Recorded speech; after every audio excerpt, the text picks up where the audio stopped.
Welcome class. तो आज का जो हमारा टॉपिक रहेगा वो रहेगा एक्सट्रैक्शन ऑफ आयरन। ठीक है, यहाँ पर हम पहले इसे सीख लेंगे और इसके बाद हम रॉट आयरन और pig iron, cast iron, steel, ये क्या चीज़ है इनके बारे में भी हम डिस्कस करेंगे। तो सबसे पहले स्टार्ट करते हैं हम एक्सट्रैक्शन ऑफ आयरन। ठीक है, एक्सट्रैक्शन ऑफ आयरन के लिए जो मैं इसका और यूज़ करूँगा वो मेनली मैं करूँगा हेमेटाइट। ठीक है, वैसे तो इसके हेमेटाइट, लैमेटाइट, मैग्नेटाइट, आयरन पायरेट्स है, लेकिन मैं जो यहाँ पे स्पेशली जो यूज़ करने जा रहा हूँ वो करने जा रहा हूँ हेमेटाइट, जो कि हमारा होता है Fe2O3। ठीक है, इस ओर को सेकंड स्टेप में आपको पता है हम क्या क्या करते हैं। पहले ओर, उसके बाद कंसंट्रेटेड, मतलब ये जितना भी होगा इसको ग्राइंड करेंगे छोटे छोटे पीसेस में और उसमें मैक्सिमम अमाउंट किसके निकाल लेंगे हम, उस ओर की। तो उससे हम प्रोसेस को कहते हैं कंसंट्रेशन ऑफ ओर। ठीक है, उसके बाद हम इसको क्या करेंगे, एक्सट्रैक्शन। एक्सट्रैक्शन में हम यहाँ पे मेनली यूज करेंगे, जो हम करेंगे क्या करेंगे, कैल्सिनेशन। ठीक है, यहीं पर आपको एक वर्ड मिलेगा जिसको हम बोलते हैं स्मेल्टिंग। ये सारी चीजें हम यहाँ पर, और बाद में हम इसे अगर प्योर करना है तो उस प्रोसेस को हम कह देते हैं प्योरीफिकेशन। ठीक है, तो ये कुछ प्रोसेस है जहां से गुजर करके हमें कोई मेटल मिलता है। ठीक है, तो सबसे पहले चलिए कंसंट्रेटेड ओर में। अब देखिए जो ओर होता है, ठीक है ना, इसमें क्या मिलती है, बहुत सारी इम्प्योरिटीज प्रेजेंट रहती हैं। इसे कई जगह आप मैट्रिक्स बोलेंगे या फिर गैंग्स, ये एक ही है तीनों। ठीक है, अब वो किस किस फॉर्म में प्रेजेंट हो सकती है, तो हो सकती है सल्फर की फॉर्म में, या फिर फास्फोरस की फॉर्म में, या फिर आर्सेनिक की फॉर्म में। ऐसे बहुत सारी चीजें इसमें इम्प्योरिटीज मिली रहती हैं, किसमें, हेमाटाइट में। तो हम इसीलिए इसको हम कौन से प्रोसेस से गुजारते हैं, हम इसको पास आउट करते हैं कैल्सिनेशन से। कैल्सिनेशन, कैल्सिनेशन आपको पता है क्या करते हैं, इसमें हीट करते हैं एब्सेंस या फिर लिमिटेड सप्लाई ऑफ एयर की। ठीक है ना, और इसमें मैक्सिमम टाइम में हीट करने पे क्या होता है, इसका मॉइस्चर चला जाता है। इसके बाद हम फॉलो करेंगे रोस्टिंग को। ठीक है, रोस्टिंग क्या होता है, एक्सेस ऑफ ऑक्सीजन की सप्लाई, इसमें लिमिटेड या एब्सेंस ऑफ ऑक्सीजन, इसमें एक्सेस या फिर अनलिमिटेड सप्लाई ऑफ ऑक्सीजन। होगा क्या, ये हम सिर्फ किस लिए कर रहे हैं, जो उसमें प्रेजेंट इम्प्योरिटीज है ना, उसको ऑक्साइड में चेंज करने के लिए, जिससे कि वो हमारा जो ओर है उससे अलग हो जाए और हम हमारे पास जो ओर होगा वो क्या होगा, इम्प्योरिटी फ्री होगा। तो देखो ये वाला प्रोसेस, पहले मॉइस्चर उड़ा दिया, अब ऑक्सीजन। मैं यहाँ पे लिख रखा है O2O2। तो जितनी भी इम्प्योरिटीज हैं वो सब ऑक्सीडाइज हो जाएंगी, जैसे कि ये सल्फर डाइऑक्साइड में चला जाएगा। ठीक है, मैं इसको बैलेंस कर देता हूँ, यहाँ पे आ जाएगा क्योंकि एसिड होता है इस तरीके से ओट, ये ठीक है, ये आपका ये चला जाएगा आपका P4O10 की तरफ, ये चला जाएगा आपका आर्सेनिक पेंटॉक्साइड की तरफ। ठीक है, तो इस तरीके से इम्प्योरिटीज को रिमूव करने के लिए मैं यूज कर रहा हूँ रोस्टिंग, और मॉइस्चर को हटाने के लिए यूज कर रहा हूँ मैं कैल्सिनेशन। तो इसके बाद ये वाला प्रोसेस, अब हम इसके बाद जो प्रोसेस फॉलो करेंगे वो आएगा हमारा स्मेल्टिंग। स्मेल्टिंग क्या है, देखो जो ओर हमें ऊपर से मिला है, ये दो प्रोसेस करने के बाद जो अब हमें जो ओर मिला है कंसंट्रेटेड ओर, उसको हम रिड्यूस कर देंगे। ठीक है, रिड्यूस कर देंगे किस किस प्रेजेंस में, विद कार्बन, और इसी प्रोसेस को हम कहते हैं स्मेल्टिंग। ठीक है, यहाँ पे हम ब्लास्ट फर्नेस देंगे, जो मैं आपको साइड में दिखा रहा हूँ। ठीक है, इसमें आपके अलग अलग टेम्परेचर जोन है, सबका अपना डिफरेंट डिफरेंट वर्क है। ये हम सीखेंगे जब मैं आपको अगला टॉपिक कराऊंगा, रिएक्शन इन ब्लास्ट फर्नेस। तो अब हम चलते हैं रिएक्शन विद ब्लास्ट फर्नेस। तो ब्लास्ट फर्नेस की रिएक्शन हम यहाँ पे कर रहे हैं।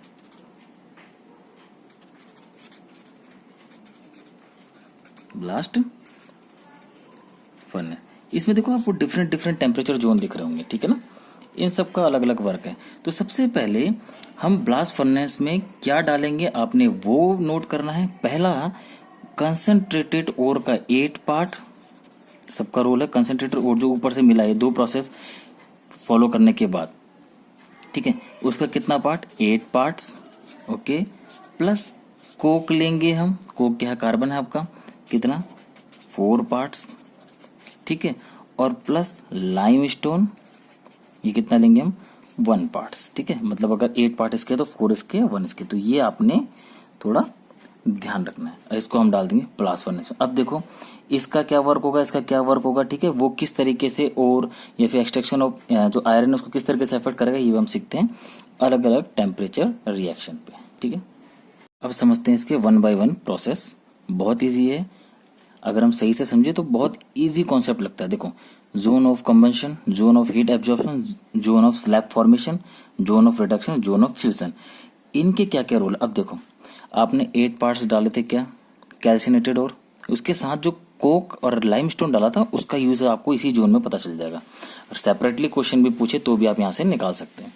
ठीक है, तो सबसे पहले जोन ऑफ कंबशन में क्या होगा, जो आपने कोक डाला हुआ है वो फर्नेस के बॉटम में, क्योंकि वहां पर टेम्परेचर सबसे ज्यादा होगा, है ना। भाई नीचे से अगर आपने किसी चीज को आग दे रखी है तो वहां बॉटम का टेम्परेचर ज्यादा होगा, बाकी फर्नेस के ऊपर ऊपर जाता है आपको टेम्परेचर डिक्रीज होता हुआ दिखेगा।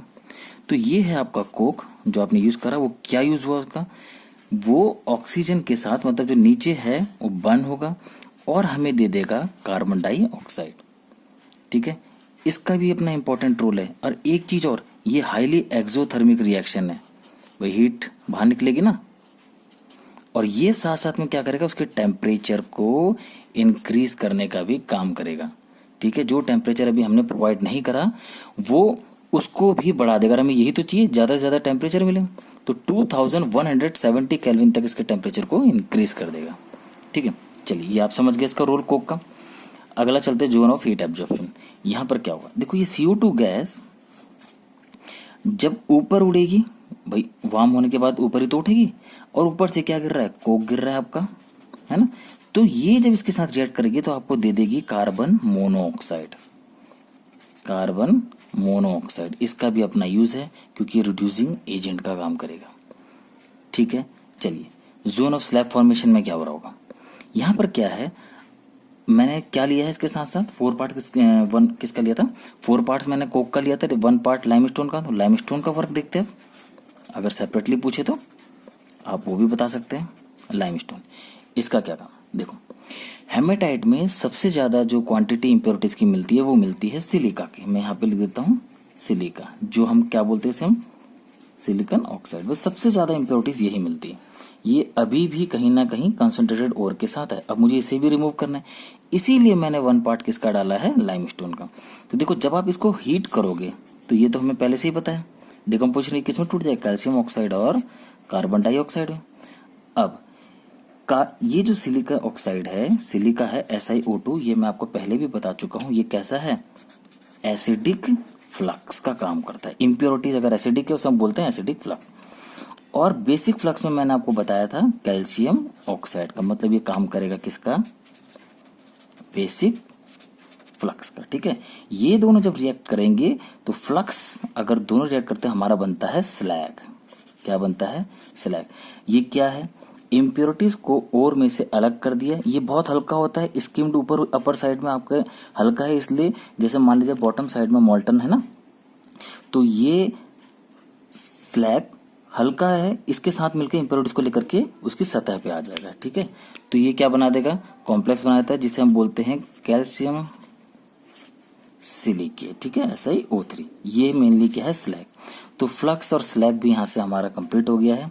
तो आपने इंडिविजुअली वर्क भी देख लिया कि कोक और लाइमस्टोन का क्या काम है। तो यहाँ से हमने इम्प्योरिटीज भी रिमूव कर दिए। ठीक है, अब आते हैं जोन ऑफ रिडक्शन। यहाँ पर हम कॉन्सेंट्रेटेड और क्या यूज कर रहे थे, Fe2O3 हेमेटाइड यूज कर रहे थे। और जोन ऑफ हीट एब्जॉर्प्शन में क्या बना था मेरा, कार्बन मोनोऑक्साइड। ठीक है, ये टेम्परेचर 500 to 900 केल्विन, सब अपर सरफेस जहां से वो गिर रहा है वहां पर ये रिएक्शन हो रही है अपर सरफेस की। ठीक है, ये मिडिल की हो जाएंगी, बॉटम की हो जाएगी, या अपर की हो जाएगी, अगर आपको ये ध्यान रखना है तो। ठीक है ना, अब होगा क्या, ये इसको रिड्यूस कर देगा क्योंकि रिड्यूसिंग एजेंट है, इसको रिड्यूस कर देगा किसमें। अब देखो मैं इसकी पूरी रिएक्शन लिख के आपको बता देता हूँ। ये कार्बन डाइऑक्साइड, ठीक है, फिर ये आपका, फिर कार्बन मोनोऑक्साइड, डायरेक्ट भी लिख सकते हो आप, और मेरे को यही चाहिए था FeO। ठीक है, यहां पर आपका रिड्यूस हो चुका है। अब जोन ऑफ फ्यूजन में क्या होगा, जो नीचे का है आपके जोन ऑफ फ्यूजन, यहां पर इसकी फर्दर रिएक्शन हम करा सकते हैं। इसी के आगे बढ़ सकते, इसी को कर लेते हैं, इसी में ले लेते हैं इसको। ये कार्बन मोनोऑक्साइड फाइनली जो मेरे को मिलेगा वो रिड्यूस हो जाएगा, आयरन अलग हो जाएगा और इसमें से ऑक्सीजन कंप्लीटली बाहर निकल जाएगा। ठीक है, तो मैं इसको ये ले लेता हूं और ये आपका सॉलिड फॉर्म है, यही मुझे चाहिए था। ठीक है, तो आपने Fe2O3 से आयरन यहाँ पे बना दिया, रिड्यूस कर दिया है। रिड्यूस मतलब आपने उसमें से ऑक्सीजन को रिमूव कर दिया, ठीक है। अब लास्ट है आपका जोन ऑफ फ्यूजन। यहाँ पर क्या होगा, बॉटम साइड में जो इम्प्योरिटीज है वो तो आपके अपर सरफेस में रह जाएंगी, ये आपका स्लैग है। और जो नीचे है ये है आपका मॉल्टन आयरन, जो कि आप यहाँ से इजीली एक यहाँ पे आउटलेट लगा दो, यहाँ से ले लो, इसका आउटलेट अपर में लगा दो, ये स्लैग अपना अलग हो जाएगा, ठीक है। तो आपके सभी समझ में आ गया होगा किस तरीके से इसके पार्ट्स, टेम्परेचर जोन अलग अलग डिफरेंट है, ठीक है।